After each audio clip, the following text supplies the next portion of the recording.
2022년 9월 30일 오늘 새벽 말씀은 창세기 29장 31절부터 35절의 말씀입니다. 여호와께서 레아가 사랑받지 못함을 보시고 그의 태를 여셨으나 라헬은 자녀가 없었더라. 레아가 임신하여 아들을 낳고 그 이름을 르우벤이라 하여 이르되 여호와께서 나의 괴로움을 돌보셨으니 이제는 내 남편이 나를 사랑하리로다 하였더라. 그가 다시 임신하여 아들을 낳고 이르되 여호와께서 내가 사랑받지 못함을 들으셨으므로 내게 이 아들도 주셨도다 하고 그의 이름을 시므온이라 하였으며 그가 또 임신하여 아들을 낳고 이르되 내가 그에게 새 아들을 낳았으니 내 남편이 지금부터 나와 연합하리로다 하고 그의 이름을 레위라 하였으며 그가 또 임신하여 아들을 낳고 이르되 내가 이제는 여호와를 찬송하리로다 하고 이로 말미암아 그가 그의 이름을 유다라 하였고 그의 출산이 멈추었더라. 창세기에 나오는 인물 중에 가장 험난한 삶을 살았던 인물을 들어라 하면 우리가 함께 살펴보고 있는 야곱이지 않을까 싶습니다. 태어날 때부터 치열하게 경쟁하며 세상에 나왔던 야곱은 형제와도 불화했고 그래서 도망자로 살기도 해야 됐고 친족으로부터 사기도 당했고 가장 사랑하는 아들을 잃는 아픔도 겪어야 했습니다. 하지만 야곱의 인생을 보면 그의 말년에 가서는 그 험악한 세월을 보내고 마침내 평화를 얻는 야곱의 인생을 보게 됩니다. 죽은 줄 알았던 요셉이 살아있는 데다가 애굽의 총리까지 됐고 요셉 덕분에 온 가족이 기근에도 굶주리지 않고 생활할 수 있었습니다. 그리고 그렇게 못 잡아먹어서 안달이던 요셉과 형들이 화해를 하게 되지요. 이렇게 야곱의 인생은 결국은 해피엔딩으로 마무리된다는 것을 우리는 압니다. 그런데 그 야곱의 인생 이야기 가운데 그 주변인 중에서 처음부터 끝까지 사랑받지 못하고 안타까운 인생을 산 것처럼 보이는 인물이 바로 야곱의 첫 번째 아내인 레아입니다. 레아와 야곱은 첫 시작부터 쉽지 않았고 그의 인생 내내 야곱으로부터 사랑받지 못했으며 라헬의 죽음에 대한 내용은 성경에서 언급은 돼 있지만 레아의 죽음에 대한 내용은 전혀 언급되어 있지 않습니다. 오직 그녀가 그냥 막벨라 굴에 장사되었다는 걸 나중에 이제 야곱이 자기가 죽을 때야 언급할 뿐입니다. 레아와 야곱은 첫 만남부터 어긋났죠. 야곱은 라헬을 사랑했습니다. 그러니까 야곱과 라헬의 이 요란한 연애 사건 전반에 외삼촌이었던 라반이 자신의 첫째 딸 레아를 그냥 끼워 팔게 하는 그 상황 가운데 희생양처럼 된 사람이 이제 레아였지요.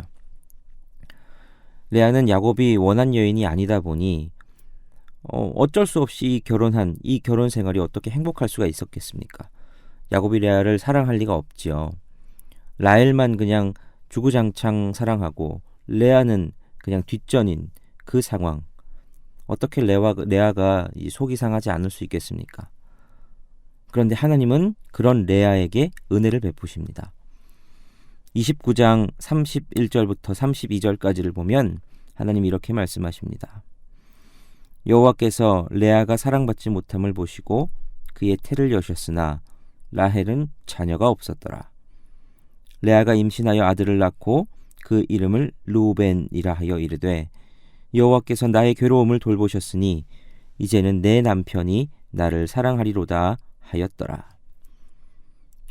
야곱이 레아를 사랑하지 않았음에도 레아가 계속 아이를 낳을 수 있었던 것은 당시 문화에서 남편이 이제 아내에게 지켜야 할 최소한의 의무 중에서 일정 기간 동안 몇 번은 합방을 해야 하는 문화가 있었기 때문일 겁니다. 최소한의 의무를 이행하기 위해서 그런 합방을 해야 됐기 때문에 이게 가능했던 거지 결코 사랑했기 때문이 아니지요. 그런데 하나님께서는 이런 레아를 사랑하셔서 먼저 태를 열어주셨습니다. 오늘 본문은 하나님께서 레아의 태를 열어주신 것을 기록하고 있습니다. 그렇다면 하나님은 왜 이 사랑받지 못했던 여인 레아의 태는 열어주시고 라헬은 그렇지 않도록 두신 것일까요? 흔히 고난에는 이제 두 가지 길이 있습니다. 한 길은 신앙 때문에 어려움을 먼저 겪는 길입니다. 다른 한 길은 신앙생활을 하면서도 욕심대로 살다가 고난의 길을 통과하면서 결국 신앙을 붙드는 길입니다.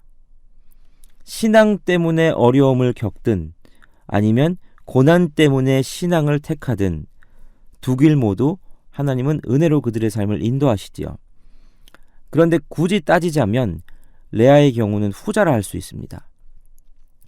레아가 처음부터 믿음이 좋았다고 생각이 들진 않습니다. 아버지에게 종속돼 있었던 그런 사람으로 보입니다. 결혼을 할 때도 아버지의 경제적인 이익을 따라서 팔려가다시피 결혼했습니다. 그런데 결혼 이후의 삶은 더 고난의 연속이었습니다. 남편을 두고 동생과 경쟁을 해야 했죠. 게다가 남편은 자신은 거들떠보지도 않고 동생만 사랑했습니다. 어디 하나 마음 붙일 곳도 없고 의지할 곳도 없고 자존감이 바닥을 쳤겠지요. 그런 레아의 삶은 고난 그 자체였습니다. 하지만 그 고난은 레아로 하여금 하나님을 붙잡게 했습니다. 우리는 그것을 오늘 본문에서 레아가 자신의 아들들의 이름을 붙이는 그 장면들에서 알 수 있습니다. 첫째 아들 루벤은 보라, 아들이라 이런 뜻입니다. 드디어 아들을 낳았다는 거죠. 그런데 레아는 그 이름에 대해서 이렇게 해석을 합니다. 여호와께서 나의 괴로움을 돌보셨으니 이제는 내 남편이 나를 사랑하리로다. 여기서 돌보셨다는 것은 하나님이 자신을 기억하셨다라는 고백을 하는 겁니다. 둘째 아들의 이름은 시므온이었습니다. 이건 하나님께서 들으셨다는 뜻입니다. 자, 이거에 대해서 레아는 또 뭐라 고백합니까? 여호와께서 내가 사랑받지 못함을 들으셨으므로 내게 이 아들도 주셨다 고백합니다. 하나님께서 이 아들을 주셨고 하나님께서 나의 사랑받지 못함을, 나의 이 울부짖는 기도와 눈물과 그 한숨을 들으셨다라는 거죠. 하나님에 대한 고백입니다. 셋째 아들의 이름은 레위인데 이게 연합이라는 뜻입니다. 레아는 고백하지요. 내가 그에게 이제 새 아들을 낳았으니 이제부터는 나를 귀하게 여겨서 내 남편이 지금부터 나와 연합할 것이다. 그리고 넷째 아들의 이름이 유다입니다. 유다는 찬송이라는 뜻을 가집니다. 레아는 이 유다를 낳고서는 내가 이제는 여호와를 찬송하리로다 라고 고백합니다. 첫째 때도 둘째 때도 셋째 때도 하나님의 은혜로 이 아들을 얻었습니다. 이 아들로 말미암아 내가 이런 위로를 얻을 것입니다라는 믿음의 선포를 함과 동시에 이제 넷째 때는 조건 없이 내가 이 아들을 주님께서 주신 것을 감사하며 주님을 찬송합니다. 어떤 조건이나 단서가 없이 하나님을 찬양하는 레아의 모습을 보게 됩니다.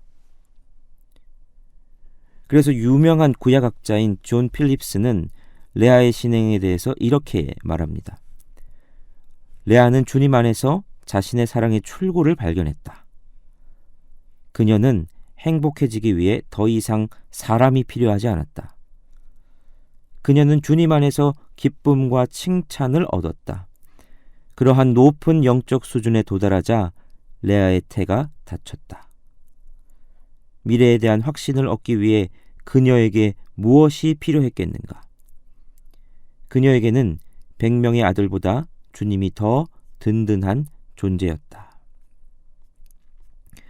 유다를 낳고 이제 출산이 멈춘 레아의 삶을 이렇게 해석하는 겁니다. 아들로 말미암아 위로를 얻고 하나님이 아들을 주신 것으로 말미암아 감사하던 레아의 삶은 점점 그저 하나님을 찬양하는 삶으로 바뀌어 갔다라는 것이죠. 그 수준에 도달하자 하나님으로 만족하는 그 모습을 보자 하나님은 레아의 태를 닫으셨다라고 해석을 합니다. 그리고 하나님은 이 레아의 아들들이 구속의 역사에 특별한 쓰임을 받게 하십니다. 하나님은 유다를 통해서 다윗이 나오고 장차 예수 그리스도가 오게 하셨습니다. 레위와 그 후손들은 하나님의 백성과 하나님을 연결하는 제사장 지파가 됐습니다. 그러므로 우리는 이 레아의 모습을 또 다르게 볼 수 있어야 될 겁니다. 레아의 모습 속에서 우리의 모습을 보게 될 때가 있죠. 우리도 살아가면서 세상의 주인공이 내가 아님을 느끼게 될 때가 많습니다. 마치 내가 주변인 같고 사랑받지 못하는 존재인 것 같이 느껴질 때가 있죠. 내가 의미가 있나? 내가 이렇게 살아도 괜찮은 건가? 자존감이 바닥을 칠 때도 있습니다. 특히 오늘날 이 시대는 어떤 특별한 소수에게 주목하지요. 나도 그렇게 특별한 소수가 되어야만 성공하는 인생인 것 같아 보입니다.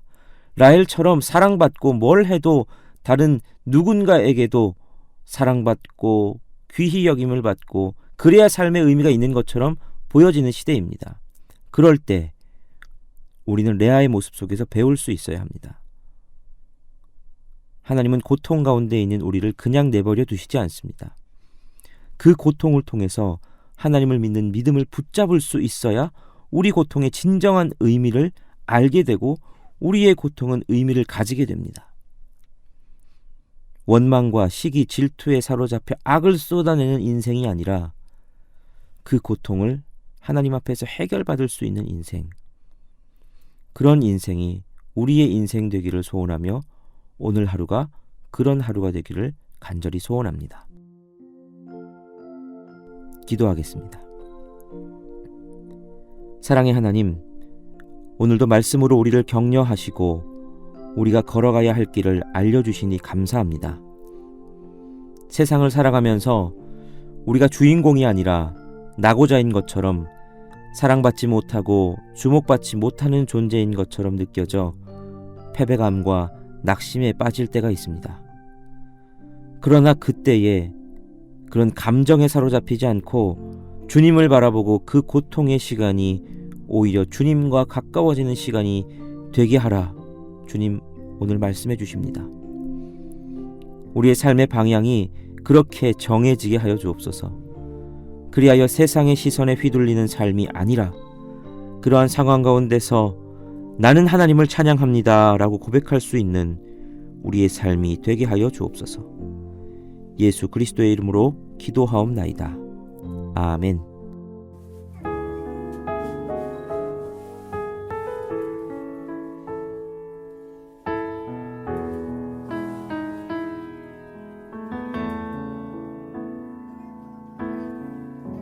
십자가 그 사랑 멀리 떠나서 무너진 나의 삶 속에 잊혀진 주 은혜 돌 같은 내 마음